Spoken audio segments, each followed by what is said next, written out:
Olá, boa noite. Eu sou Ismael Moraes, do blog do Ismael, www.ismaelmoraes.com.br.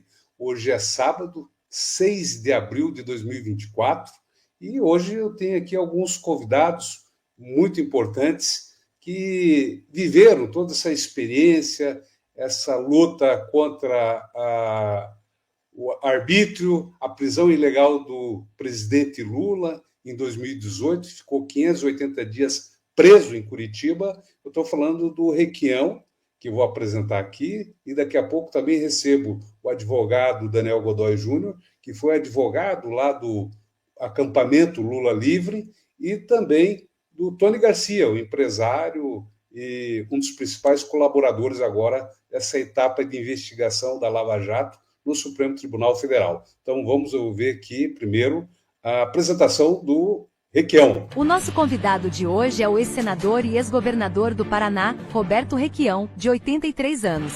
Ele foi um dos entusiastas do acampamento Lula Livre, entre 7 de abril de 2018 e 8 de novembro de 2019, período que Lula ficou ilegalmente preso em Curitiba. Requião, recém-desfiliado do Partido dos Trabalhadores, debate com o blog do Ismael o uso do lawfare pela Lava Jato, que consistia na perseguição de líderes políticos progressistas por meio de processos judiciais. No entanto, ironicamente, 6 anos após a prisão ilegal de Lula, agora é o próprio juiz que o prendeu, o atual senador Sérgio Moro, do Partido União Brasil, que está sendo julgado e corre o risco de ser cassado pelo Tribunal Regional Eleitoral do Paraná na segunda-feira, dia 8 de abril.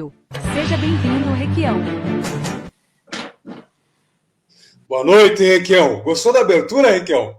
Desapareceu a abertura aqui, teve um acidente no meu iPad. Não, foi boa. E no começo eu vi um Requião gordíssimo ali. Hoje eu estou aqui, mais jovem, esbelto. É verdade. Ô, Requião, você viveu e você participou ativamente de todo esse momento triste da história brasileira do lawfare, que foi a perseguição política ao PT, aos desenvolvimentistas, aos homens e mulheres progressistas. Num momento importante, o Lula foi preso e a sua casa, aí no Bigorrilho, aqui em Curitiba, acabou sendo o quartel-general daquele momento. Todos os líderes, eu fiz várias entrevistas aí de governadores, senadores, ex-ministros na tua casa. Como é que é isso, Requião, para você? Aqui na minha garagem, né? Isso. Onde eu estou conversando agora. Você está no seu estúdio, eu estou aqui na minha garagem. Eu aderi, francamente, à defesa do Lula e à defesa da Dilma. Embora eu tivesse sido, se você abrir a internet do Senado, as gravações estão lá até hoje, as minhas posições da tribuna, eu era um crítico da política econômica do governo. Eu nunca tolerei a política entreguista do Meirelles. Eu nunca suportei o Joaquim Levy, fazendo o que fazia o Guedes, defendendo o interesse dos bancos. Mas eu verifiquei que a derrubada da Dilma não tinha sentido algum, porque era a intenção do liberalismo econômico tomar conta do Brasil. De certa forma, não é pretensão minha, eu comandei a resistência no Senado. Enquanto uma parte do Partido dos Trabalhadores estava silenciada, o Lindbergh se manifestava também junto comigo, nós puxamos a resistência e chegamos quase a derrubar aquela tentativa de impeachment. Mas não vamos discutir isso agora. Nós não concordamos com a política econômica. E a Dilma tinha assumido um compromisso conosco de, se a gente derrubasse aquilo, ela mudava completamente a política econômica que ela tinha feito naquele momento, ao contrário das propostas de campanha, para amenizar a crítica do mercado financeiro, do sistema econômico, mas que ela mudaria aquilo tudo, não ia ter mais Joaquim Levy. Nós íamos ter uma política econômica nacionalista, popular, voltada ao desenvolvimento econômico, às empresas brasileiras e garantindo os direitos da nossa gente. Política a gente tem que fazer em favor do nosso povo. Essa política a favor do capital financeiro é uma tolice ideológica completa, porque ela concentra a renda e sacrifica a população de uma forma brutal. Então eu entrei naquilo de cabeça. E aqui em Curitiba o pessoal se reunia na minha casa, nas vésperas sempre da visita que faziam ao Lula na prisão da Polícia Federal. Deixa eu admitir aqui no palco, aqui no nosso estúdio, o advogado Daniel Godoy Júnior, que foi advogado ali daquele acampamento Lula Livre. Boa noite, Daniel. Boa noite, Ismael. Boa noite, governador Requião. Prazer em revê-lo. Faz tempo que não falamos. Temos que conversar, governador. O Daniel é meu amigo pessoal, trabalhou comigo no primeiro governo, fizemos muita coisa juntos. É um militante antigo já e um petista de primeira hora. É isso aí. Eu fui um petista de segunda hora e na terceira eu saí porque não concordo com as posições que o partido tem tomado. Com todo o respeito que o senhor merece. Ô, Daniel, eu estava falando aqui com o Requião, recordando aquele momento da prisão do Lula. Por que nós estamos falando da prisão do Lula? Porque amanhã, 7 de abril, completa 6 anos, né, que houve aquela prisão. Né? Eu até tenho aqui a imagem do momento da chegada do Lula.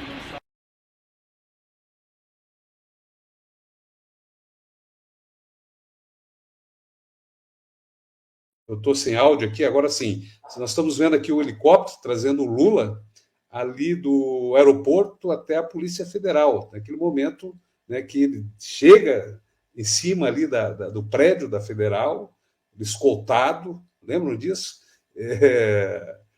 Aí você está vendo, são os flashes das câmeras aí, e das TVs, dos jornais, todo mundo cobrindo isso para o mundo inteiro, e aí a militância, né? Contra a prisão e a repressão, com gás, com cacetete, cachorro. A Polícia Federal jogou o choque e a PM em cima dos manifestantes que estavam ali para recepcionar o presidente Lula. Na verdade, você tinha as duas torcidas, né? Os que queriam que o Lula ficasse preso e os que queriam que ele voltasse para casa, né? Lembram disso? Eu tive a oportunidade de acompanhar isso desde o início, Ismael e governador.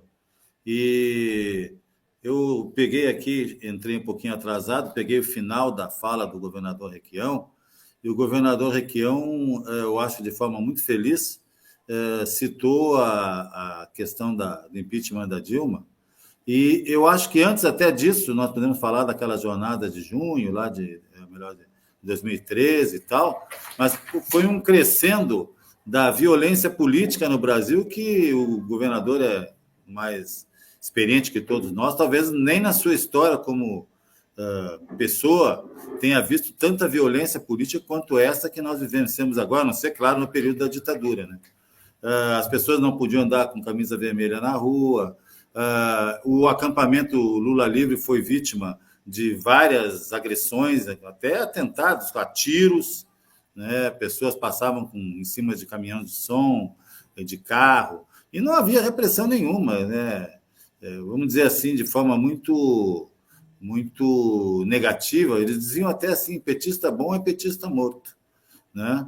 E a resistência de todo esse período, com o presidente Lula sendo, e o próprio governador Requião, Curitiba virou uma peregrinação de lideranças mundiais, né, de democratas a nível internacional, e isso, evidentemente, que teve um papel também importante, né, a soma de uma série de sentimentos, de atuações de brasileiros, de estrangeiros, que permitiu a retomada da democracia. Só existe eleição de 2022 com Requião no Paraná e Lula candidato à presidência da República porque existiu a vigília Lula Livre. É verdade. Ô, Requião, a prisão do Lula tem a ver com a Petrobras? A queda da Dilma tem a ver com a Petrobras? Como é que você vê essa questão? Tem tudo a ver com a macropolítica mundial, com a globalização do capital financeiro, sem dúvida alguma. Se o Lula tivesse entregado o pré-sal lá atrás, não tinha havido nem a queda da Dilma. É a tentativa do domínio absoluto da nossa economia e a tentativa, e avança até hoje, de transformar o Brasil numa colônia. Sem petróleo, sem indústria, um produtor de grãos, uma colônia dos países desenvolvidos, principalmente os Estados Unidos. Você veja, hoje ainda, nós falamos da Petrobras com aquele orgulho. A Petrobras é brasileira. A Petrobras está sendo dirigida pelo fundo BlackRock, que é o maior fundo de investimentos do mundo. O Estrela tem dado entrevistas e demonstrando isso com clareza. O que aconteceu recentemente com a Petrobras? Vocês acompanharam isso? A Petrobras resolve, em determinado momento, fazer uma contingência dos lucros das ações da ANEEL. Corta 50%. Bom, esta contingência não é para investimento, que seria o ideal, que alguns anos atrás a Petrobras era responsável por 80% dos investimentos feitos no Brasil. Ela é a possível alavanca da retomada do nosso desenvolvimento. Mas fizeram uma contingência para provisão de pagamento de juros, de dividendos das ações mais na frente. O Lula se manifesta. A Petrobras tem que entender que ela não é dos acionistas, ela é do Brasil. Ele é o acionista majoritário das ações ordinárias. E a Petrobras é brasileira porque ainda temos o controle das ações ordinárias. Embora 67% das ações da Petrobras já tenham sido vendidas no mercado, uma parte enorme disso na Bolsa de Nova York. O Haddad faz um discurso que me empolgou. Eu vi aqui nessa sala que eu estou agora, nesse computadorzinho. Não, temos que entender que a Petrobras precisa investir no Brasil. Mas o Haddad fala em investimentos em tecnologia alternativa. Eu acho que não. Eu acho que é claro que nós temos que pensar em tecnologia alternativa. É o progresso do Brasil, do mundo, é a evolução da nosso processo civilizatório global. Mas nós precisamos investir pesadamente para a retomada do desenvolvimento nas usinas, nos novos poços e investir também em tecnologias alternativas, né? Eletricidade alternativa. Mas o fundamental era investir para alavancar o crescimento do Brasil. Vai daí que se descobre que o Prates tinha votado contra. O presidente da Petrobras tinha votado contra isso. Ele queria que distribuísse logo tudo. O BlackRock, dominando a imprensa brasileira, o BlackRock é um fundo de investimento, é o maior fundo de investimento do mundo e é o controlador das ações privadas da Petrobras. Começa a estrelar, bota os jornais todos falando, pau, pau, pau, pau, e de repente, não mais que de repente, o Lula é forçado, ele não foi forçado ainda, não chegou nas mãos dele a volta da distribuição dos dividendos, Daniel. Mas, porém, todavia, contudo, se reúne na Casa Civil o Rui Costa, o Haddad e o Alexandre Silveira, os três, e resolvem que a Petrobras tem que pagar os dividendos. Por quê? É uma canalice do Haddad, uma patifaria dos outros dois? Não. Aconteceu que o Pacheco, presidente do Senado, resolveu impedir o governo de onerar novamente as folhas de pagamento, como era antes, e cobrar impostos de municípios e de estados. Então, ele corta 10 bilhões de reais da arrecadação do Tesouro Nacional. Daí o Haddad, que está com essa ideia fixa, que, na minha visão, é errada, dólar flutuante, superávit primário e meta de inflação, esse tripé que está errado, ele está com essa maneira, parece que a cabeça do Haddad foi mordida pelo mesmo mosquito que mordeu o Milei. Ele quer acabar estabelecendo o equilíbrio fiscal à custa de um sacrifício brutal do povo brasileiro. Ele diz o seguinte: então só nos resta agora autorizar a distribuição dos lucros. Por quê? Porque a distribuição seria de mais 43 bilhões de reais, não é, Daniel? Eu não tenho acompanhado isso, governador. Eu estou aqui ouvindo atentamente. O Estado brasileiro é dono de 33%, quase 34% das ações da Petrobras. Quase mais de 50% das ordinárias, mas no total é 30 e poucos. Então, o Estado brasileiro receberia 13 bilhões. E esses 13 bilhões fecham o furo que o Pacheco está viabilizando no Congresso Nacional, não votando a oneração das folhas, que foi cortada na época da crise do Covid, pelo Bolsonaro e as políticas do Guedes. Então, tomaram essa medida. Agora, essa medida ainda tem que ser submetida ao Lula e tem que ser submetida ao Conselho de Administração da Petrobras. Mas é o comando da BlackRock. Ora, eu poderia dizer a vocês, foi uma traição do Haddad.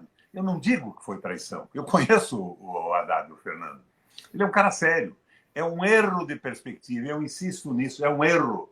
Essa história de arcabouço fiscal, de déficit, de arrecadação equilibrada, e garantindo o superávit primário para pagar ações, é o interesse da BlackRock e dos acionistas.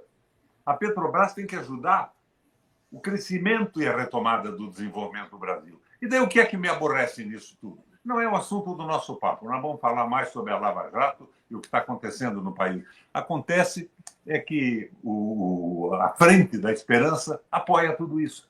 Não há um grito, uma palavra de um companheiro de partido fazendo a crítica dessa bobagem, desse erro. E cá entre nós, erros têm que ser reconhecidos para não serem repetidos. E nós estamos repetindo sistematicamente o erro. Eles resolvem com o sacrifício dessa reserva da Petrobras, porém, todavia, contudo, a reserva foi uma reserva de contingenciamento. Ela não se destinava a investimento. O Prates e o pessoal lá fez uma reserva de contingenciamento.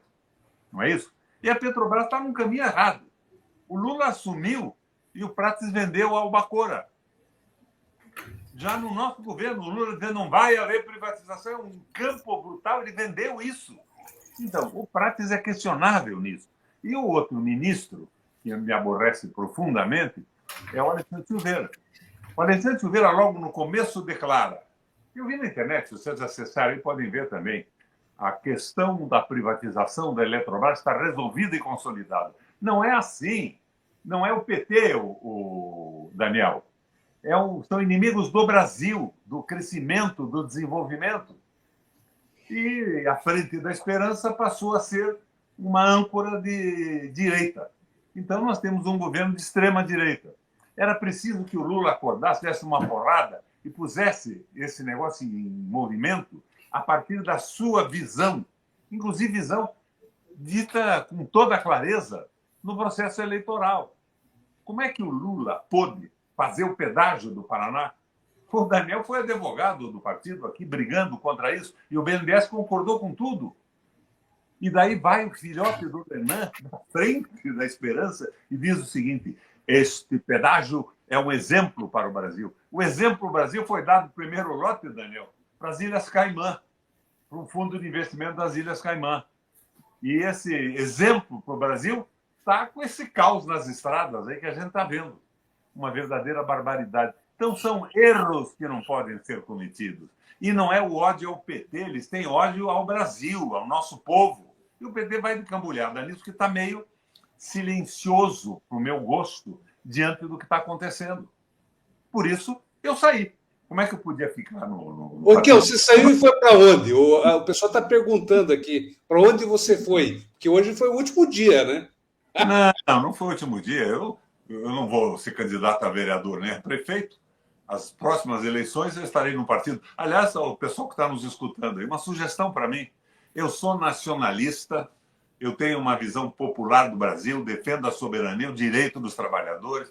E a CLT, por que não mexeram nela até hoje? É porque a Frente da Esperança, que quer entregar a Petrobras, não quer devolver direito para os trabalhadores?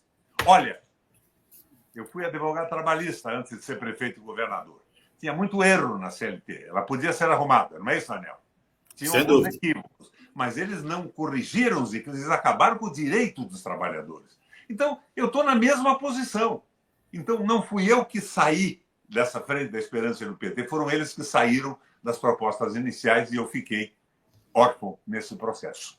Agora, essa sugestão, pessoal, que partido eu entro para participar da política? Sugiro. Estou falando para você entrar no PL aqui, Raquel, no PL e no PDT. Ó, deixa eu embarcar aqui. Olha, você faz essa provocação comigo, eu te respondo como Ciro Gomes, hein? Com palavrão. É o seguinte, deixa eu embarcar aqui o Tony Garcia, que já está aqui a postos. Vamos lá. Tony, boa noite. Está sem áudio, sem áudio. Sem som. Opa, deixa eu liberar o som, está sem som, peraí. Ô, Ismael, como é que você permite que o Tony Garcia entre nesse papo para fazer a barba? Boa noite, Tony. Boa noite, Ismael. Boa noite, Requião. Boa noite, Daniel. Boa noite a todos. Boa noite, Tony. Um prazer estar com vocês aqui. Ô, Tony, o Requião tem razão? O Requião, eu falo desde sempre. Embora nós tenhamos tido aí no passado posições diferentes, mas o Requião sempre teve uma coisa que eu respeitei muito e sempre elogiei. Coerência. Ele tem coerência. Até hoje, ele é coerente em tudo que ele defendeu. E tudo isso que ele fala, eu acho que ele está coberto de razão e todo mundo tem que ouvi-lo, né? E é um erro do Lula não ouvir gente como o Requião, porque tem um monte, ele está mais com o Centrão, ouvindo o jeito do Centrão, que está querendo fazer o butim do Brasil aí. O Requião sabe muito bem como é isso daí. Tony, deixa eu mandar outra coisa. Amanhã completa 6 dias daquela prisão ilegal, ao meu ver, do Lula. Isso, o Requião aponta o interesse pelo petróleo. É por aí mesmo, porque você conviveu ali como infiltrado da Lava Jato. Como é que você vê essa questão, a prisão do Lula? Não só o petróleo, o interesse pelo fim da soberania do Brasil. E o petróleo é o Brasil. Porque a prisão do Lula, a intervenção na Petrobras, como bem lembrou o governador, acabou com uma grande central de investimentos na logística brasileira, na inteligência brasileira, que foi a Petrobras. E as empresas construtoras que giravam em torno disso. Veja, eu entendo o seguinte, eu participei dessa história aí de antes de Lava Jato, eu participei com o Moro e essa força-tarefa que depois se criou aí com o Dallagnol, com o Carlos Fernando, Januário Paludo e outros aí. E eu vi o que eles perseguiam o tempo inteiro, né? Tanto o Moro quanto o Dallagnol, esse pessoal da força-tarefa, sabe, eles viviam indo para os Estados Unidos. Eles foram formados, têm formação lá, passaram pela FBI, pela CIA, por tudo isso aí. Então, eles tinham o quê? Eles tinham interesse de minar o PT. Isso começou muito forte, Requião e Daniel, Ismael, começou muito forte como eles começaram o processo em 2014 para cima da Dilma. Entendeu? Foi aí que eles começaram o processo e aproveitaram o Eduardo Cunha, aproveitaram muito o Eduardo Cunha, presidente da Câmara, que a Dilma erradamente, né, bateu de frente com ele e tal, porque todo mundo... É como o Lula bater de frente agora com o Arthur Lira. Todo mundo sabe que não vai dar coisa boa. Entendeu? A Dilma bateu de frente naquela época e eles começaram a usar o Eduardo Cunha para metralhar a Dilma. E me usaram como? Eles sabiam da minha amizade com o Eduardo e me usaram para extrair dados do Eduardo. E como o Eduardo estava na mesma vibe deles, de destruir o PT e Lula, Dilma, tudo, eles começaram a extrair informações do Eduardo, até que no dia que o Eduardo levou, e isso eu vou contar num livro, né? Eu tenho toda a história registrada do dia que o Eduardo levou o impeachment da Dilma lá. Isso aí foi construído às 2h10 da tarde, começou a se construir com uma chamada por escrito do Valdir Rossoni para mim, às 2h10 da tarde, para eu avisar o Eduardo Cunha, para chamar o Carlos Sampaio lá, que eles tinham tido um almoço na casa do Aécio Neves, e com todo o PSDB, que tinham decidido o seguinte, que se o Eduardo levasse aquele dia para o plenário a votação do impeachment da Dilma, eles dariam na outra semana para o Eduardo os 2 votos, entendeu, que faltavam no Conselho de Ética para ele não ser cassado. Essa foi a barganha que foi feita. Eu tenho tudo isso registrado no meu WhatsApp com o Rossoni, eu tenho tudo printado dele e do Eduardo Cunha.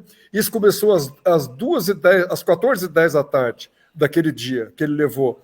Eu falando com o Eduardo, ele falando com o Carlão, o Rossoni falando comigo, o Aécio, tal. E o que acontece? Às 6h da tarde, o Eduardo começa a se encaminhar para a coisa. Eu falei para ele, você vai colocar o impeachment da Dilma hoje para a votação? Ele pegou e falou assim, não, já estou levando pronto. Eu falei, como assim? Ele falou, não, eu decidi monocraticamente. Eu aceitei. Eu falei, aí eu usei um palavrão, você vai se ferrar, entendeu? Você vai pegar todo mundo contra que eles querem dividir isso com você. Você não vai botar para votação, você vai fazer monocrático? Ele falou, vou nada. Deu kkk, deu risada, entrou e foi aquele fatídico dia. Isso começou às 14h10 da tarde do dia que ele levou. Eu tenho tudo isso registrado na história, como que eu construí isso com o Eduardo Cunha. Certo, certo, certo. Ô, Requião, e o Moro vai ser cassado, Requião? Você com a sua experiência como advogado, como político e também como pré-candidato, porque você está no aquecimento, né? Se o cara for cassado, você é pré-candidato, né, na eleição suplementar, não é isso? Eu não sou pré-candidato, posso até ser candidato. Eu quero a mudança do Brasil, as transformações necessárias. Nada pessoal, eu fui governador 3 vezes. Eu fui prefeito, saí da prefeitura, segundo o Datafolha, como o melhor prefeito do Brasil, que me alavancou com facilidade a eleição para o governo do Estado. Eu fui senador 2 vezes, ocupei cargos internacionais, presidente do Parlamento Europeu Latino-Americano. Eu não estou pensando em mim, eu estou pensando no país. Eu quero ver a transformação. Agora veja, o Moro. No começo da Lava Jato, nós ficamos impressionados com o que ele fazia, porque a corrupção, Daniel, é endêmica no Brasil, ainda é hoje, né? Tem gente que entra na política para ficar rico, para, de alguma forma, explorar e tirar uma vantagem do Estado. E o Moro, com as denúncias iniciais, levou a gente a acreditar que eles estavam fazendo um movimento do judiciário para tirar corruptos da política brasileira. Fui eu que convidei o Moro para ir ao Senado da República, numa comissão. Eu convidei, ele foi lá. Mas logo eu percebi que o Moro não se preocupava com a corrupção, ele estava se alavancando em alguma corrupção. Eu não vou dizer a vocês que não tinha corrupção na Petrobras. Eu não sou hipócrita e o povo brasileiro não é bobo. A corrupção existia no Estado, no governo, nos partidos políticos e tudo isso. A Petrobras, o pessoal corrupto, o Daniel, não era do PT. Essa história de PT na corrupção não tem nada a ver com a Petrobras. Não eram nem filiados ao PT. Eram empregados da carreira. E de carreira e a frente de sustentabilidade do governo. Mas eu vi que o Moro usava a corrupção como uma alavanca para servir aos interesses do capital financeiro. Ele estava em contato direto com a CIA, com a FBI, e a intenção dele não era acabar com empresários corruptos, era acabar com as empresas brasileiras que estavam brilhando no Brasil e no mundo. A Odebrecht era uma mãe de corrupções, claramente isso. Mas, porém, todavia, contudo, ela estava funcionando no mundo. Foi a Odebrecht que ganhou a concorrência do aeroporto de Miami. Ganhou lá nos Estados Unidos, na terra deles.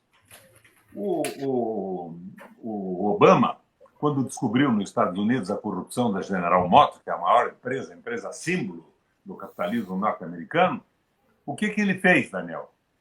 Ele estatizou a General Motors. Junto com o Ministério Público e o FBI e CIA, aquilo tudo, ele botou na cadeia os diretores e daí devolveu para o mercado a General Motors de novo, porque não é função do Estado concorrer na fabricação e venda de automóveis que está globalizada no mundo. Aqui não, eles não queriam prender os corruptos, tanto que estão soltos até hoje. Ele queria destruir a empresa brasileira de engenharia. Colocou na rua 250 mil ou 2 milhões, nem me lembro do número, mas trabalhadores destruindo as empresas que trabalhavam para o Estado.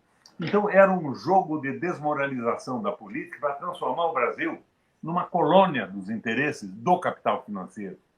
E é isso que revelou o Moro na sua ação, atropelando a legislação, o Estado de Direito, todas as leis brasileiras. E hoje você vê com mais clareza isso, quando ele, como senador, vota e se pronuncia no Congresso Nacional. Ele é o anti-Brasil no Congresso Nacional. Ele está lá falando mal de medidas que interessam a melhoria da condição de vida do nosso povo e da nossa gente. Então, esse é o problema. Agora, o que ele fez no comando da Operação Lava Jato, ele e o Dallagnol, foi atropelar o direito brasileiro. O que eles fizeram é absolutamente inadmissível. Portanto, eu acho que ele tem que ser condenado e pagar por isso. Me causa satisfação isso? Me perdoe. Não. Me causa tristeza ver que isso aconteceu no Brasil e ver que hoje, mesmo no Tribunal Regional do Paraná, ele está tendo apoio entusiasmado de alguns desembargadores. Eles são a favor dessa estrepulia da Lava Jato que prejudicou profundamente o Brasil. Esse é o problema do Moro. E ele está sendo acusado agora, por incrível que pareça, eu até tenho comparado, minha gente, com Al Capone. O Al Capone era um bandido, matou inúmeras pessoas, aprontou nos Estados Unidos de uma forma incrível e foi condenado por sonegação de imposto de renda. O Moro fez o diabo, mas essa condenação dele, ou absolvição, agora diz respeito ao uso de dinheiro indevido do fundo eleitoral dos partidos. Ele gastou uma quantidade incrível de recursos dos partidos para se eleger, fazendo de tudo isso uma espécie de um caixa 2 paralelo. Absolutamente inadmissível o que ele fez. Agora, as condenações pelos crimes estão mais lá na frente. Tem denúncias do Tony Garcia e tem denúncias que chegaram por outros meios à Justiça Eleitoral e ao Supremo Tribunal Federal. Então, eu acho que não sei o que vai acontecer, porque o corporativismo do tribunal é terrível. E cá entre nós, o corporativismo é a manifestação coletiva do egoísmo e do individualismo. Eles querem, favorecendo o Moro, defender a impunidade deles mesmos e o direito de fazerem com o direito brasileiro o que quiserem, sem obedecer nenhuma regra. Então, era importante o afastamento do Moro. Agora, o que vai acontecer, não sei. E quero confessar a você, nenhuma alegria eu tenho com a condenação dele. Eu tenho tristeza disso ter sido possível no Brasil. Doutor Daniel Godoy. Godoy, você, durante ali o acampamento Lula livre, duelou com a Lava Jato e com a Prefeitura de Curitiba, que queria despejar o acampamento Lula livre. Agora o Requião compara o Moro com o Al Capone e o Gilmar Mendes, ministro do STF, disse que Moro e Deltan roubaram galinhas juntos. Segunda-feira, podemos ter uma justiça poética, alguma coisa nesse sentido? Você espera uma condenação do Moro, a cassação, ou você acha que é mais para frente isso? Quem sou eu para discordar do governador Requião e muito menos do ministro Gilmar Mendes? Acho que se ambos falam o que falam, porque alguma razão tem. E sou daqueles que pensam o seguinte, o pessoal fala Lava Jato morreu. Lava Jato não morreu. O lavajatismo está vivo. Porque esse espírito de corpo, que nem fala o governador Requião, está presente nas decisões que tem aí, em maior ou menor medida, tentado preservar a atuação política do Moro. Nesse caso do abuso de poder, que ele responde junto ao Tribunal Regional Eleitoral, quem teve a oportunidade de ouvir o voto do desembargador relator, viu que o voto teve um desempenho, do ponto de vista técnico-jurídico, invejável, inclusive transbordando para além daquilo que se considera fundamentação jurídica, mas para sustentações de natureza política e ideológica contrárias ao PT e ao PL, especialmente em relação ao PT, dizendo que o PT quer perseguir o Moro, quando nenhum elemento há nos autos que justificasse isso. E a técnica utilizada é a técnica que era a mesma técnica utilizada pelo Moro, de demonização aqui no acusador, que no caso era o PT e o PL. Quer dizer, você não pode descaracterizar a parte para tentar justificar a sua preferência. Eu achei muito grave isso, falei até com algumas pessoas já querendo tomar providência junto ao CNJ em relação ao voto do magistrado. Eu falei, não, vamos aguardar. Talvez o Tribunal Regional Eleitoral ainda possa temperar o voto, retirar do conteúdo do voto do relator, porque, na verdade, o voto acaba sendo um voto coletivo majoritário, aquilo que seja para além do que seria admissível em direito, evitando que se transforme em um libelo acusatório contra uma das partes do processo. Eu, especialmente, acho que os fatos que são trazidos ao judiciário são extremamente graves, né, porque isso pode se transformar num modus operandi. Você entra num partido, se lança a uma determinada candidatura, se vale de todos os valores que aquele partido aporta para você ser viabilizado, como foi o caso do Moro. O Moro, não esqueçamos, entrou no Podemos para ser candidato a presidente da República. e depois, por alguma razão, saiu do Podemos, entrou num outro partido e se somou aquilo que ele utilizou no Podemos como candidato para alavancar sua candidatura ao Senado. E, obviamente, que, em função disso, também teve uma vantagem expressiva em relação aos demais concorrentes e permitiu com que ele tivesse uma profusão de votos. Esse tipo de... Não esqueça, por exemplo, do pagamento para um advogado que não era advogado eleitoral, não entendia direito eleitoral, de R$1 milhão. É evidente que é uma jogada de desvio de dinheiro público. É dinheiro público do fundo partidário. Só isso devia dar uma cadeia razoável para os dois. Agora, Daniel, me permita uma parte nisso também. E não sei se vocês viram, no dia que o Moro estava depondo ao relator, e o relator falou para ele, perguntou, mas o senhor quer me dizer que pagou 1.200.000, 1.200.000 a um advogado, entendeu? Sem nenhuma expertise em direito eleitoral. E o Moro, naquele momento, confessou uma rachadinha judicial. Ele fala, não, esse dinheiro foi dividido, entendeu, com os outros. Meu Deus, isso que o Requião está falando é claro. Ele confessou um desvio de dinheiro caixa 2 que dividiu o dinheiro com os outros. Ou seja, isso daí é o suficiente para caçar ele, para fazer tudo. E isso o relator esqueceu de que ele havia feito essa pergunta. Não, essa questão do dinheiro público, ela está presente, inclusive, Tony, governador Ismael, naquilo que tem sido um objeto de críticas e questionamentos também em relação à pré-candidatura. Senhores, vejam, o argumento que o governador traz aqui já nos traz para uma outra situação do mesmo grupo político do Moro. Por exemplo, o Dallagnol, que todos nós sabemos está inelegível, né? Houve uma decisão nesse sentido do Supremo Tribunal Federal, é pré-candidato à Prefeitura de Curitiba com que dinheiro que está fazendo campanha? Com dinheiro do fundo partidário, governador. Com dinheiro público. Lá na frente, quando apresentar a candidatura, e essa candidatura fatalmente será indeferida, poderá substituir por alguém da sua família ou não substituir, mas ele se utilizou de um dinheiro público para, de certa forma, causar uma ilusão em relação ao eleitorado do Paraná. Ele está usando indevidamente o dinheiro público para uma coisa que não existe. Ele está usando para promoção, para pedir Pix, entendeu? Depois ele faz essa promoção, depois pede Pix pessoal, entendeu? Está brincando. Talvez seja uma forma de investimento. Claro, eu acho que é um investimento. Ele usa o fundo partidário em benefício próprio, como ele fez com a Lava Jato e com essa fundação que ele queria fazer aí. A fundação dos 2,5 bilhões que quem segurou foi o Supremo, Gilmar Mendes. Isso a gente não pode esquecer. Mas então o que se espera, para concluir aqui essa questão em relação ao Moro, é que o Tribunal Eleitoral faça valer o princípio da razoabilidade, né? E que isso implique na responsabilização do Moro no sancionamento. Eu tenho acompanhado como advogado, até ilustrando aqui também a todos, o caso do Marcelo Arruda, sua assistente de acusação aqui em Foz do Iguaçu.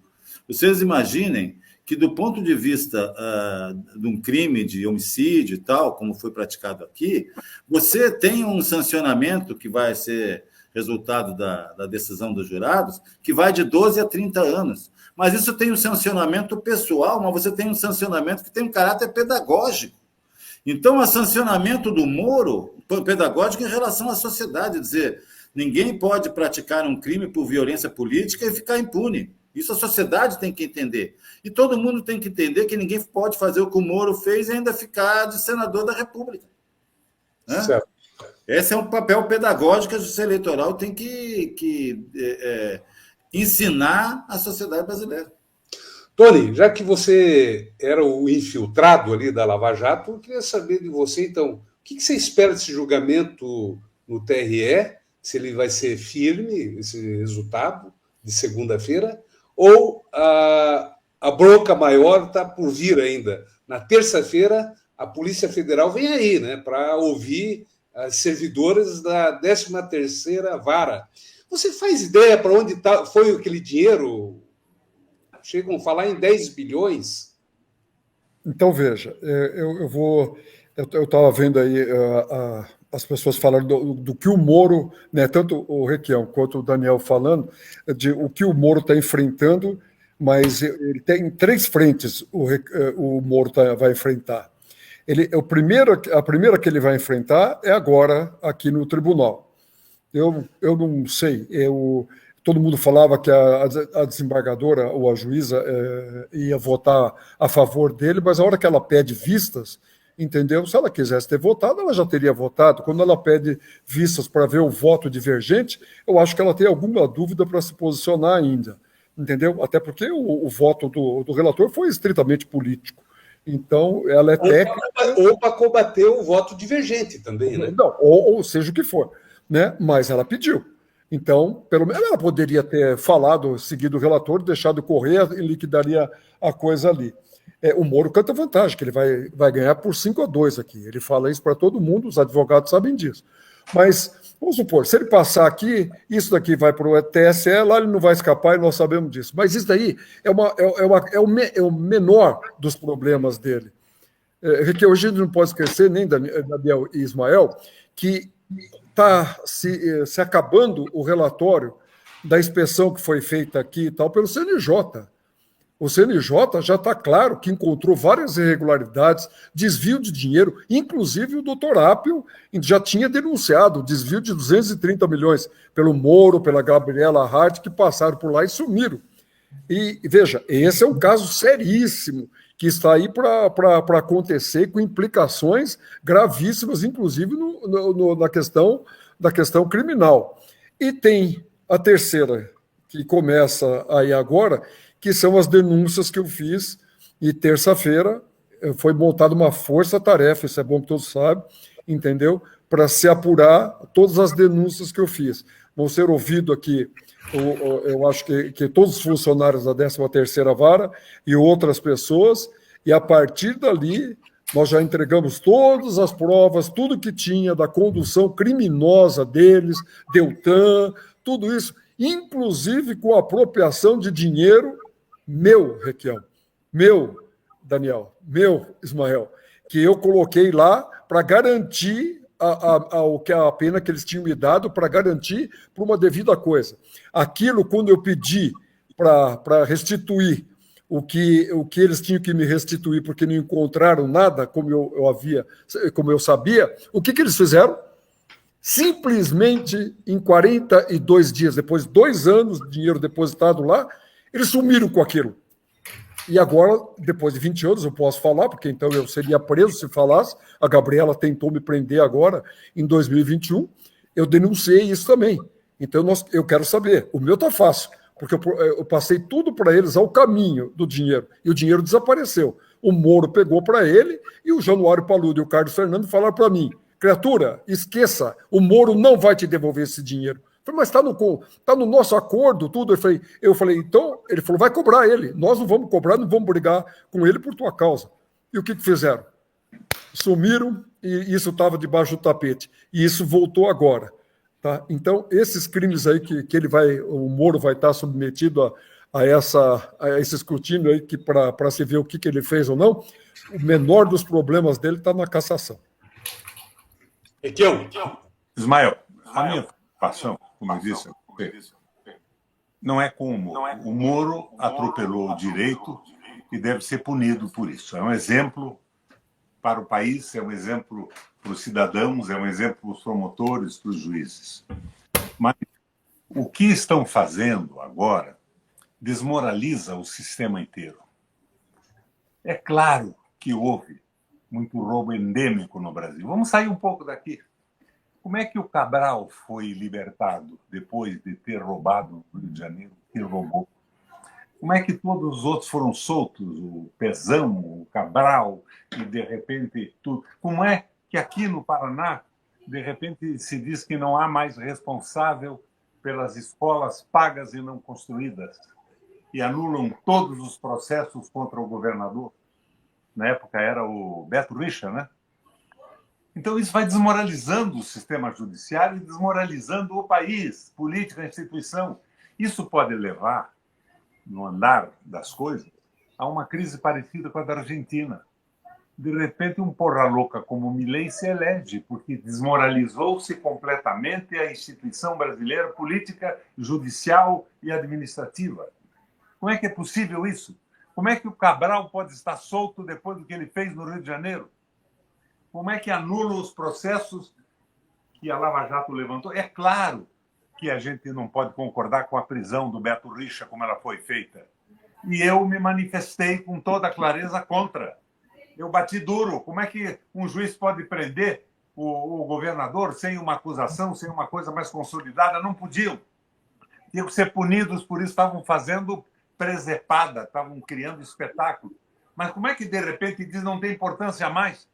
O que roubaram foi roubado e fica por isso mesmo? E os caras estão por aí se candidatando a isso e aquilo, vou entrar nesse partido, você candidato a isso, você candidato a aquilo. Isso desmoraliza as instituições e tira a credibilidade da população em relação às instituições políticas, judiciárias e administrativas do país. Isso me preocupa. Agora, a punição do Moro pelo uso do dinheiro nessa ação do TRE é líquida e certa. Vai ser uma desmoralização brutal sua administração. Mas não para aí. Tem os outros desvios e comportamentos indevidos. E ainda tem o julgamento do TSE, que provavelmente, ganhando ou perdendo, vai haver recurso para lá.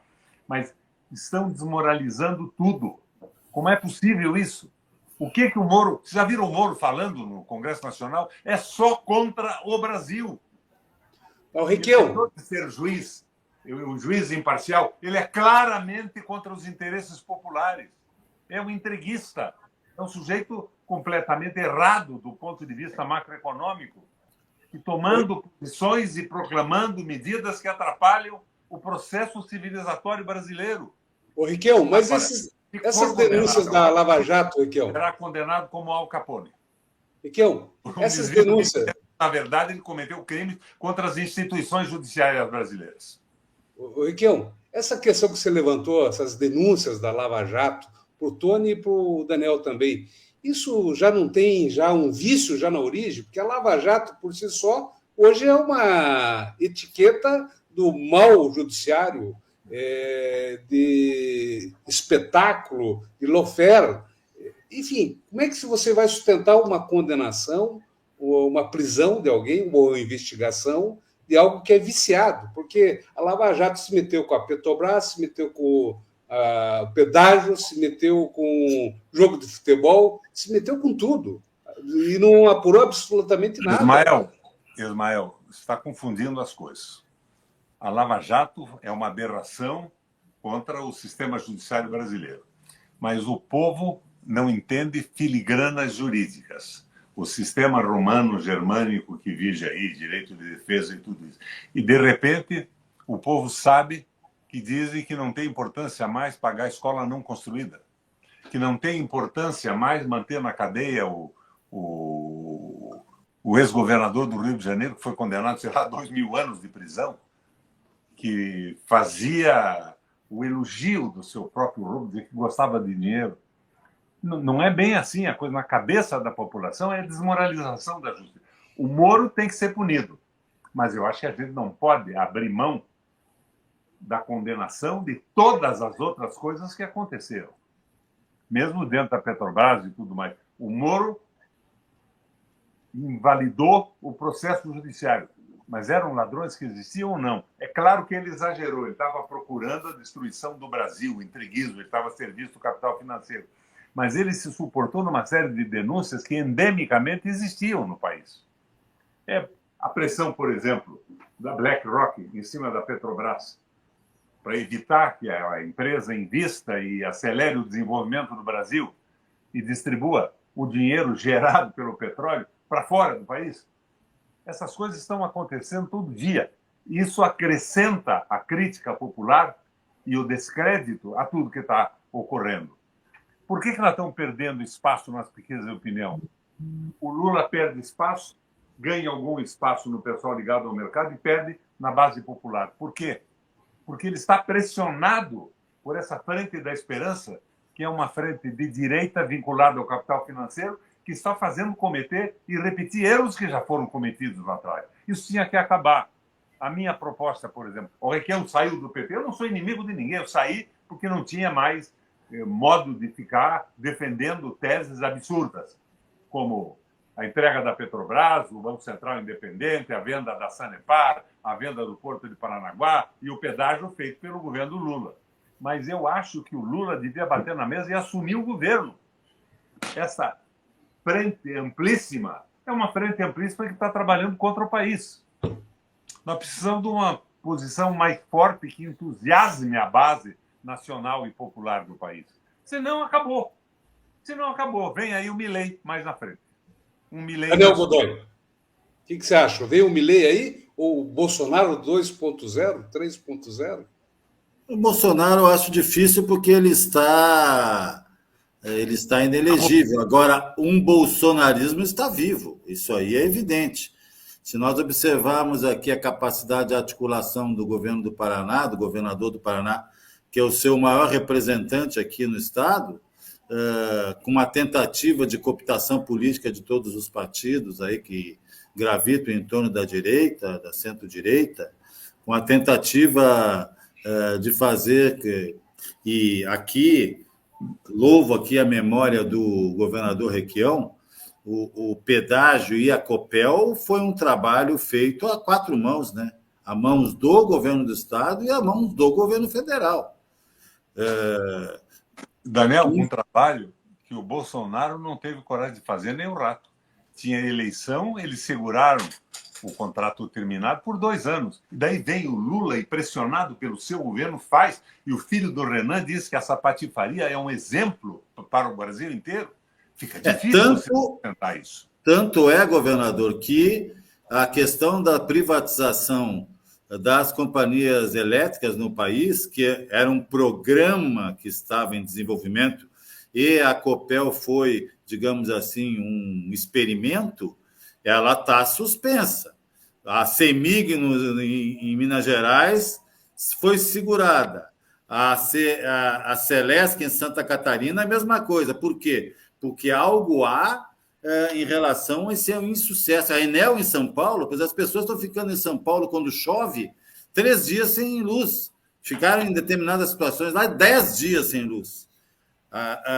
Têm sido feitas audiências públicas aqui no Paraná, os agricultores estão perdendo sua produção de Mas frango. o lucro das companhias privatizadas continua crescendo de forma extraordinária e distribuído para os acionistas. É este o fim de uma privatização de uma empresa estratégica. A iniciativa privada se prejudica com isso. A indústria, o comércio... Você lembra, Daniel, no nosso governo? Nós fomos governo juntos. Nós demos a tarifa de energia elétrica mais baixa do Brasil. Os pobres, naquela crise terrível da quebradeira do Lehman Brothers nos Estados Unidos, tudo tinha energia de graça para não pegar uma doença numa gripe no inverno, não poderem usar um chuveiro elétrico. A eletrificação da irrigação noturna, baixamos 75% o preço. E foi um sucesso, fizemos 3 usinas hidrelétricas. Agora, de repente, não tem que privatizar, entregar para um grupo ganhar. Nós estamos com a tarifa mais alta do mundo de energia elétrica no Brasil. Não tem cabimento isso. E nós somos o país que tem mais energia hidráulica do planeta, que é a energia barata. Sem falarmos ainda no golpe. Amortizadas, paga já. Sem falarmos ainda no golpe que foi feito em relação aos funcionários. Eu acompanhei isso profissionalmente, o Ismael também, como advogado que é. Quer dizer, que foram iludidos que teriam um pagamento de um PDV e 2 meses depois da privatização da empresa, a empresa simplesmente não vou pagar mais. Quer dizer, né? Essa é a seriedade do pessoal que assumiu a Copel. Então, veja... Mas estão dando R$1 bilhão de dividendos para os acionistas. Claro, evidente, claro.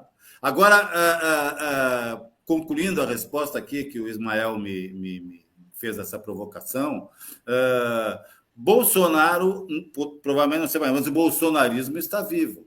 E a esquerda brasileira, a centro-esquerda brasileira, a centro-esquerda aqui do Paraná, talvez ampliada com setores ao centro, um pouco mais além, talvez, tem que dar uma resposta. Essa resposta ela tem que se dar nas ruas, nas urnas, mas ela também tem que se dar nas ruas e movimentos. E hoje também nós temos um problema muito sério, viu? Que os movimentos sociais ficam, como já ficaram em governos anteriores do presidente Lula ou do PT, à espera de que o governo faça sem pressão, aquilo que nós todos sabemos que só virá com pressão. Então, é isso que eu penso.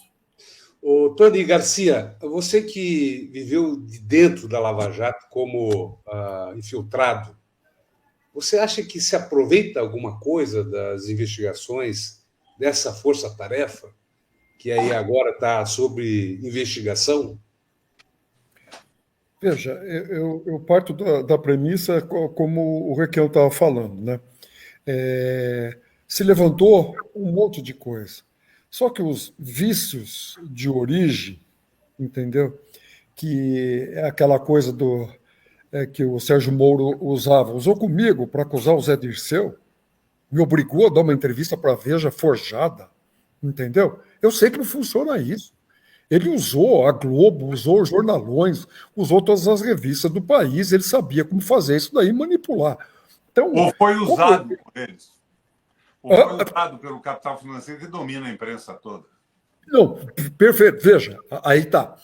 O Moro, até se a gente vê hoje, né, a capacidade dele política, cognitiva, intelectual, moral, tudo, né, a gente vê que ele é uma pessoa que pode estar submissa a um monte de coisa. Eu te prometo, para uma pessoa daquela, né, um indigente intelectual, né, eu te prometo uma ascensão social, jurídica, tal, eu te boto um monte de coisa e uso uma pessoa que está num lugar estratégico para fazer aquilo que ele fez, ficou ótimo para ele. Ele virou herói, ele virou isso. A mulher começou a ir para Cannes com bolsa de $15 mil, entendeu? Sabe, esse alpinismo social que ele teve, tudo deixou ele maravilhado. Só que a gente vê, depois que ele se expôs politicamente, né, que ele é uma pessoa totalmente medíocre. Né? Ele é uma pessoa que não sabe a língua portuguesa, o mínimo.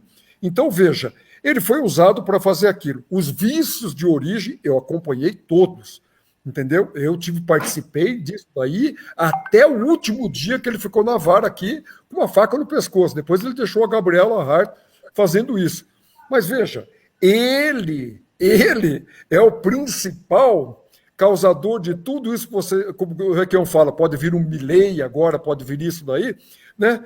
Mas o Moro, nós já tivemos o nosso Milei, né? Que foi o Bolsonaro.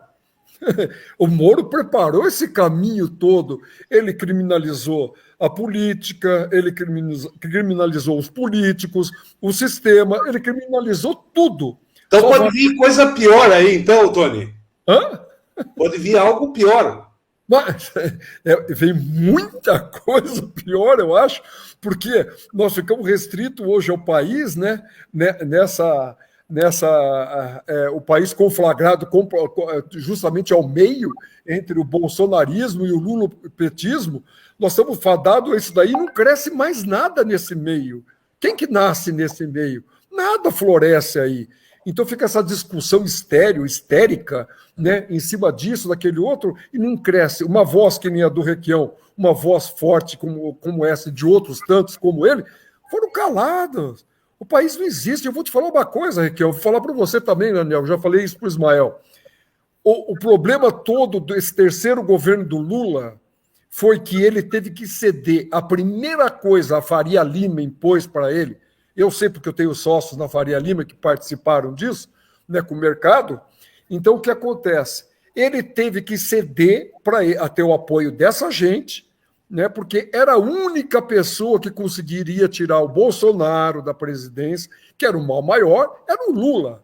Então, eles combinaram o quê? Impuseram para ele uma pessoa, né, de vice, para ele ter uma faca no pescoço o tempo inteiro, que é o Alckmin, que é o queridinho do mercado, que é quem a Globo queria, quem os jornalões queriam, que era o Alckmin, entendeu? Era ele. Mas como não conseguiriam, através do voto, não teria como fazer isso com ele, que já tinha perdido para o Bolsonaro e para todo mundo, se fizeram, impuseram para ele um vice daquele lá. Ele teve que concordar. Imediatamente passaram pelo crivo quem seria o ministro, né, da fazenda dele e tal, é o Haddad. Uma boa pessoa, um bom quadro, mas que reza a cartilha deles também. Né? E a gente vê qualquer movimento do Lula, ou mexer na Petrobras, ou mexer nisso, naquele outro, o mercado entra e metralha, faz essa história que fizeram aí agora na quinta, sexta-feira, cai o presidente, não cai o presidente, isso, as ações sobem, desce, um monte de gente enriquece nesse jogo aí. Você sabe como funciona isso, Requião? Você sabe muito bem também, Daniel, e você, Ismael, como funciona esse jogo de bolsa, tal, de informação. E na Copel teve um negócio desse aí também. Então, sim, é tudo igual. E eu sei, eu conheço os especuladores de São Paulo que vivem disso, né? Porque aquele eixo Rio-São Paulo são os que têm essas informações que vazam privilegiadas, eles já se posicionam na bolsa aqui, ganham um monte de dinheiro num dia, num movimento tal, pior que o overnight, né? Então, veja... Na verdade, Tony, se me permita, na verdade, o mercado financeiro já é dono, proprietário cruzado dos meios de comunicação. Sim, veja, todo meio de comunicação já depende deles. E o que acontece? O que o mercado fechou? O mercado fechou com o Arthur Lira, com o Pacheco, entendeu? Eles seriam os fiadores de tudo, levariam do mercado. Fecharam o coisa foi eleito, o Pacheco foi reeleito, o Lira foi reeleito. Essa junção que o Lula fez, teve que abrir 30 e tantos ministérios para acomodar o Centrão, né? E, infelizmente, eu falei isso para o Requião lá atrás, né? Eu vou falar com toda a sinceridade do mundo, né? Hoje, o Lula falou uma frase aí, Requião e Daniel, Ismael, que vocês têm que ver. Ele falou anteontem ou ontem, ele falou uma frase. Vocês têm que entender que nós ganhamos a eleição, mas nós não estamos no poder. Veja, essa frase, para mim, é mais que emblemática do que ele está falando. Gente, eu sou presidente, entendeu? Mas nós não temos poder. Quem tem o poder é o Congresso, é o mercado, é isso que está acontecendo, os interesses que nós temos que fazer. Eles agora estão o quê? Se reunindo, porque o Lula está tendo que concordar da Petrobras fazer o dividendo que fazia, que era tão criticado no governo do Bolsonaro. E vão fazer isso agora, segunda-feira. Pode escrever, Raquel. Isso é uma imposição do mercado para o governo do Lula, ou então fazem com ele a mesma coisa que fizeram com a Dilma. É essa a situação do país hoje. Nós temos um presidente, entendeu? Que o Congresso tutelado pelo mercado, e ali vai se fazer o que eles querem. Nós não temos Vejam as pautas do Lula. Qual é a pauta progressista que foi para frente hoje? Nenhuma. É isenção para a igreja, é isenção para isso, o time do agro fazendo isso. Acabou. Não se tem voz lá dentro. Tem 120 deputados progressistas, tal. O resto é tudo de direita e ultradireita. Então, e isso daí que a gente tem que ver. O Lula, nesse momento, eu acho que ele está completamente engessado por essa turma que tem uma faca no pescoço dele constante, chantageando ele constantemente, entendeu? E levando rasteira, né? Bola nas costas, agora que o Pacheco fez o que ele fez agora com que ele deixou caducar a medida do negócio dos municípios, tudo isso daí. Ou seja, está jogando a favor do que o mercado fala, do que todos fizeram. A voz do Lula hoje não vale mais nada, infelizmente, diante desse quadro que nós estamos vendo aí. Requião, o Tony Garcia tem razão, nosso grande Araucárias. Vamos resumir o que ele disse? Nós não temos projeto de nação, projeto nacional. O governo não tem projeto, está negociando coisas. Se o Lula colocar um projeto com clareza, sem exageros e sem a covardia da aliança com o mercado financeiro, ele tem o apoio de boa parte do Congresso Nacional. E tem apoio do Brasil também. Mas a nossa base está perdendo a credibilidade na mudança que a gente sonhava, que não era nada radical. Eu tenho insistido na medida aristotélica, ato meio, ato eficiente, ato sustentável, sem exagero pela esquerda e sem a covardia da entrega para a direita, para o mercado financeiro. Agora, tem outras coisas que acontecem aí. O mundo está mudando. A posição do Lula pela multipolarização é bonita.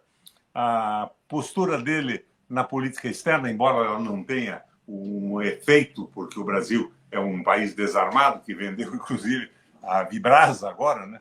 A indústria de foguetes e tudo mais, um absurdo entregar aquilo.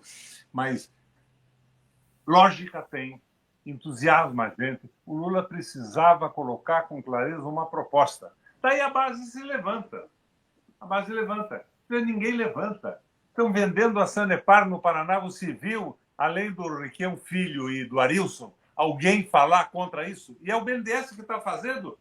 O Bolsonaro não fez, é o BNDES que está fazendo a privatização da Sanepar, a melhor companhia de saneamento do Brasil. Está faltando um discurso orientador. E o Lula diz uma coisa, no dia seguinte o governo faz outra. Faz outras. Veja essa questão da Petrobras. Eu sou capaz de entender que ele está emparedado, que o desespero do Haddad pela estabilidade fiscal precisa de dinheiro. Mas esse dinheiro é à custa do investimento da Petrobras no desenvolvimento brasileiro? Como é que é isso? Então, ferrar o povo pode, não pode dar uma segurada no mercado, como qualquer país do planeta faz? Por que a dívida cresce, Daniel? A dívida cresce porque ela é título público e quem estabelece o valor da Selic, da taxa básica de juros, é o Banco Central. Então, a dívida cresce porque o juro está lá em cima. Se derruba o valor do juro, a dívida cai. Não tem desespero algum mais. Cai para um número razoável. Ou seja, caiu, como diz o governador, caiu o juro, é bom negócio só para quem deve. E como quem deve é o Brasil, os caras que têm o crédito da dívida, que são os banqueiros, jamais vão querer que caia o juro. Mas o governo está concordando. Como é que funciona isso? Nós temos uma meta de inflação. Quem é que estabelece a meta de inflação, Ismael? O Copom. Quem é o Copom? 3 pessoas. O Haddad, a Simone e o presidente do Banco Central. Então, o Haddad e a Simone, que são governo, têm maioria. Mantiveram a meta de inflação do Bolsonaro. Daí você não tem justificativa para baixar a taxa Selic de juros. Então, é isso que não está funcionando. Daí vem o meu amigo Haddad e diz, não, agora o juro vai cair um pouquinho mais. O juro dos Estados Unidos está quanto hoje? Não tenho esse dado atual, mas deve ser 3% ao ano. No Japão, 4, subiu para 4. Menos do que isso no Japão. Isso, é e negativo nós no Japão. 10,45 ainda. Não tem cabimento o que está acontecendo. E o Lula com o discurso porreta e o governo não segue o discurso dele. Eu tinha uma esperança enorme e ainda tenho, viu? Eu não desisti ainda. Mas acho que a gente tem que tomar posição. Não é ficando no PT batendo palma e concordando com tudo que achamos errado que nós vamos consertar isso. Senão nós nos desmoralizamos também.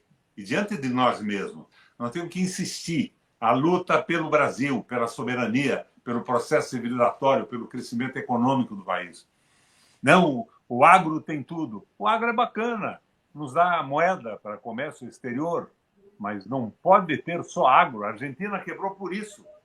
O peronismo fez um acordo com o agro e passou a sustentar a revolta da população, conter, com políticas compensatórias. Até que chegou num momento que não dava mais para pagar política compensatória, porque não tinha indústria, não tinha salário, não tinha consumo. Daí chegou a porra louca do Milei, que hoje está entregando a Terra do Fogo para os Estados Unidos montar uma base militar. Então virou zona. Virou zona. Mas, Roberto, deixa eu te falar uma coisa. A gente tem que ver. Veja como que esse quadro está tão complexo em tudo, para a maneira que está se funcionando, parece que nós estamos sob a tutela não só do mercado, como nós estamos sob a tutela de milico, de um monte de coisa. Vamos ver. Sabe, não se pode. O Lula foi proibido de falar do golpe. Em contrapartida, os quartéis não iam festejar o golpe. Entendeu? Isso é uma coisa histórica, né? Isso serve para as nossas futuras gerações, tudo para uma coisa da democracia que nós não deveríamos estar passando nunca mais por isso, né? Se ensaiou isso apertado aqui, de lá, generais tal. Quando chegou no alto escalão dos generais, eles deram um breque através do Múcio, claramente o recado, entendeu? Acabou. Nós não vamos deixar prender general, não vamos deixar prender nada disso. Se for avançar para isso daqui, vai escalar. Aí o Lula recua, todo mundo recua, não existiu mais tentativa de golpe, não resistiu nada, porque nós não resistimos nenhuma pressão dos milicos. Agora é mercado, milico, não pode se falar do passado. O que é isso? Entendeu? Que tipo de democracia nós estamos vivendo, então? O Lula, para mim, tem alguma coisa por trás disso tudo, que ele está muito mais engessado, muito mais emparedado, né, do que aparenta ser. Porque, Antônio, como você falou, o discurso dele é bacana, mas o governo não cumpre o discurso dele, Requião. Ninguém cumpre. Me permita uma discordânciazinha. Os mortos não devem governar os vivos. Os golpistas já morreram pela idade. Eu acho que o golpe tem que ser esclarecido academicamente, as universidades, Isso. historiadores. Não é o governo que tem que festejar o ódio que levanta o espírito corporativo dos militares. É importante para o processo civilizatório brasileiro, mas o governo não tem que festejar nada. Eu acho que o Lula não está errado nisso. Me preocupa mais a Eletrobras, a Petrobras, o Banco Central servindo ao mercado financeiro. É muito mais importante do que fazer uma festa contra 64 e levantar o espírito corporativo de militares que não conseguem entender bem o que aconteceu, a base do exército e tudo mais. Então, eu acho que é um processo acadêmico, é bacana. Eu sou contra, por exemplo, o uso abusivo do identitarismo. E você sabe que eu sou presidente de honra do LGTB do Paraná. Praticante, né? Em função do governo que eu fiz. Eu tratei todo mundo com a dignidade que merecia. Eu podia até fazer uma brincadeira. O Ismael trabalhou comigo, não sei. Mas não é isso. Vou trocar isso aqui para confidências e inconfidências. Não é parada gay nem nada disso. Todo mundo tem que ser respeitado na sua dignidade de pessoa. As pessoas valem por serem pessoas, por serem solidárias com os outros. Mas não acho que fosse uma necessidade, no momento que estou entregando a Petrobras, a Eletrobras, o Banco Central na mão do mercado, fazer uma briga com uma corporação que, com festas e manifestações, seria mal explicado. A academia, as universidades devem entender e explicar e escrever sobre o que aconteceu. Não discordo do Lula com a paralisação disso. Agora, o Múcio fala pelo Lula, não é pelo Exército. Claro, mas aí que eu falo para você. A hora que o Múcio vem, né, e fala aquilo, e passa tipo, ó, acabou esse negócio, em nome da pacificação, tal, ele está dando um recado, né, do Lula, não só para o povo todo, como também para o STF, para todo mundo, e como o Barroso fez hoje, agora há pouco, eu não sei se vocês viram isso aí agora, lá onde que eles estão, nos Estados Unidos, não sei onde que eles estão, né? E ele falou, perguntado sobre o negócio do golpe, ele falou que ele respeita muito, que os militares sempre foram, na visão dele, uma coisa muito importante para o país, que isso e aquele outro. Houve alguma coisa isolada num tempo aí e tal, mas nós temos que entender que tem coisas maiores, que eles fazem um bem pelo país e tal, e que isso é página virada. Então, para mim, esses sinais aqui, a gente que é político, a gente entende política por sinais, né? Eu não discordo disso, mas compare isso com a venda da Vibras para Não, eu entendo. A venda da Vibras, não para festejar a queda do golpe de 64. Eu vou fazer uma questão aqui, e daí eu gostaria já que passar para o Godoy, daí já vocês já vão de roda e já despede, já. Para a gente ir já encerrando, porque senão vai ficar muito longa aqui a nossa conversa.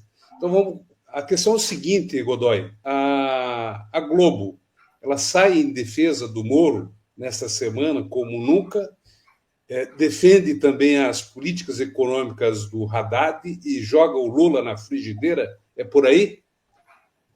Bem, se todos nós formos muito atentos, e aqui eu estou na presença de 3 pessoas que o são, nós vamos lembrar que a Rede Globo, e quando falo, e tenho certeza que o Ismael também se refere da mesma forma, quando ele fala a Globo como exemplo, né? Nós estamos citando aqui a grande mídia, que é aquilo que o governador Requião já disse, comprometida com o capital financeiro. Quando o governador fala isso, é porque as grandes empresas de comunicação brasileiras têm enormes dívidas e quem controla essas dívidas são os bancos, que são os credores das dívidas, portanto, quem manda nas empresas são os bancos. É basicamente isso que o governador tem falado, que todos sabem, né? Mas que muitas vezes esquecem. Essa situação do comportamento da Globo, tanto em relação ao Moro, que o vem, digamos assim, alvejando, não no sentido de alvejar como alvo, mas alvejando, quarando como as nossas avós quaravam os lençóis, né? Transformando o Moro, ressuscitando o Moro como um ser que buscador de justiça, etc., etc., na verdade, pressupondo já que há a possibilidade de que o Moro seja salvo por uma decisão judicial daqui do Paraná ou do TSE, e vislumbrando a possibilidade do Moro suceder o Lula. Ou o Lula ou o Ratinho aqui no Paraná. Então, a Globo, na verdade, está fazendo como sempre fez, fazendo a política. Ela quer colocar o seu candidato, né? Não existiria Lava Jato se não existisse Rede Globo, lembremos todos. Não existiria Lava Jato se não existisse Rede Globo, né?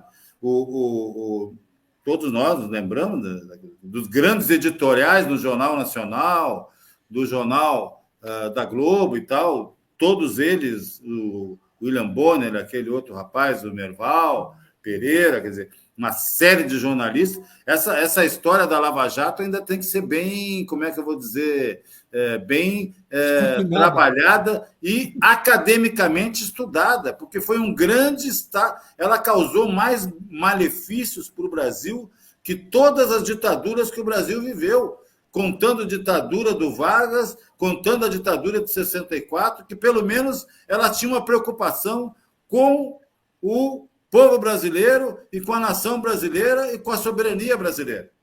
Isso ninguém retira. As grandes obras de logística que foram... O próprio Lula reconhece isso. As grandes obras de logística que foram feitas no Brasil são da década de 70. São originárias. A própria Itaipu, as próprias reconstruções das BRs, quer dizer, tem uma série, usinas várias, né? Isso nós não podemos esquecer. Agora, o que nós não podemos esquecer e não podemos permitir é um retorno ao estado de exceção lavajatista. Isso a institucionalidade brasileira não pode admitir, porque isso vai significar o controle absoluto através do capital financeiro internacional, através do capital financeiro nacional e através das grandes mídias da política brasileira. E isso vai significar a perda do nosso futuro. Um abraço, Tony, um abraço, Requião, um grande abraço, Ismael. Foi um imenso prazer ter a oportunidade de conviver e trocar ideia com vocês aqui. Obrigado, Godoy. Você está liberado aí. Abraço. Obrigado. Olha aí. Tony Garcia, sua impressão. Veja, eu acho que... eu concordo com bastante coisa do que o Requião fala, sempre concordei, os que eu discordo, e ele discorda de mim, nós falamos claramente um para o outro, mas eu acho que o país está vivendo um momento que não é só do Brasil, né, Requião e Ismael, eu acho que é o mundo. Nós estamos entrando num processo de involução civilizatória imensa, né? A gente vê essa bestialidade, né, da guerra lá em Gaza, a gente vê a Ucrânia, vê isso, sabe, as pessoas vivendo como se não tivesse o próximo, o ser humano não é o que está morrendo, só se visa negócio, lucro, entendeu? Os Estados Unidos fomentam a guerra para vender armamento, a Europa também, sabe, o ser humano está sendo relegado a terceira, né, quarta, a visão deles não é mais para com o ser humano, nada. Interesses o quê? Dinheiro, capital. Se a gente deixar se levar por isso daí, né, e eles dominarem como estão dominando tudo, aí adeus Copel, adeus Sanepar, adeus pedágio, isso, aquilo, nós estamos entregando tudo, já que são os banqueiros que dominam tudo, e agora dominam a política, aonde que vai se ter um contraponto nisso tudo no país? Se as vozes, né, estão sendo caladas, como a voz do Requião, entendeu? Ele foi calado. pelo próprio PT, pelo próprio governo. Por quê? Porque seria uma pessoa que não passaria pano o dia inteiro para as bobagens que está se fazendo no governo. Entendeu? É isso que está acontecendo. Então, enquanto a gente estiver calando essas vozes aí no país, né, à direita, esse pensamento fascista, né, como um todo, o ser humano não tem mais importância nenhuma, nós estamos privilegiando o capital, os interesses e o ser humano que se dane. Nós estamos, para mim, né, nós estamos em um processo e a gente deve muito a isso aos adventos das mídias sociais. Entendeu? Todo mundo tem voz agora, todo mundo se acha o portador da voz, e esse espírito que vem para fora, antes calado, nós estamos sabendo agora. Mas o Brasil era isso daí também. Tanto é que se elegeu o Bolsonaro. Ninguém pode, eu sempre falei isso para vocês, Mael, para o Requião, pode-se acusar o Bolsonaro de tudo, menos de incoerência. Todo mundo sabia quem ele era. Entendeu? Ele era a favor da ditadura, do Ultra, disso, daquilo. Todo mundo sabia o que ele era. E assim mesmo o país o elegeu. Então nós temos que estar preocupados com o povo, e estar preocupado com o que está se fazendo, e esse domínio da imprensa, de tudo isso aí com o capital, e inclusive entrando no meio político aí, eu acho que nós estamos entrando numa involução civilizatória medonha em termos de crescimento humano, tudo isso é o que eu penso. Obrigado, Tony. Obrigado pela sua participação. O nosso grande das Araucárias. E até a próxima. Até, obrigado. Tchau, tchau. Requião, para você, então, fechar aqui a nossa transmissão, quero agradecer imensamente a sua participação. Você que é um jovem de 83 anos, que está sem partido. 84, né, completo. Exato. Você, por favor, fique à vontade. Ismael, foi boa a entrevista, foi abrangente. Nós não podemos, nesse momento, nos perdermos com políticas parciais, polarização. Ou é o Lula ou é o Bolsonaro. Então o Lula faz um pedágio que a gente brigava há 25 anos aqui, ficou bacana, de repente. Não ficou, foi um erro, tem que deixar claro que foi erro. Nós não podemos nos perder em combates parciais que não levam em conta a crise que o mundo está passando, a guerra da polaridade, o Estado unitário e a multipolaridade, que é a saída que a gente tem para uma democracia no planeta. Nós temos que fazer a crítica na linha do Papa Francisco. Falta solidariedade. Na política falta espírito público. Você veja agora, o Lula no governo, os nossos companheiros de partidos, eu saí agora, procurando o poder, alianças completamente estapafúrdias, sem nenhum sentido, sem nenhuma proposta. Vamos ganhar a eleição, ficar com o naco do poder, entregar para a direita. Curitiba quer lançar um candidato que não tem proposta para o transporte coletivo, para o zoneamento urbano, para a saúde, para a educação, para nada. É uma coisa vazia. Nós precisamos ver globalmente as coisas, o que acontece globalmente. E essa polarização política evita, com a polarização, o raciocínio global das coisas que acontecem. Eu não procuro a perfeição e não digo para você que eu estou certo sempre. Somos sujeitos a erros, mas eu tenho uma experiência política razoável. Eu fui governador 3 vezes, senador 2 vezes, ocupei cargos internacionais. E eu estou vendo uma bagunça, uma esbórnia, como dizem os nossos polacos aqui no Paraná. Nós precisamos pôr ordem nisso. Precisamos ter consistência ideológica, entender o que nós precisamos fazer. O que adianta festejar a derrota dos militares em 64 e concordar com a venda da Avibras? Você percebe o disparate que é isso?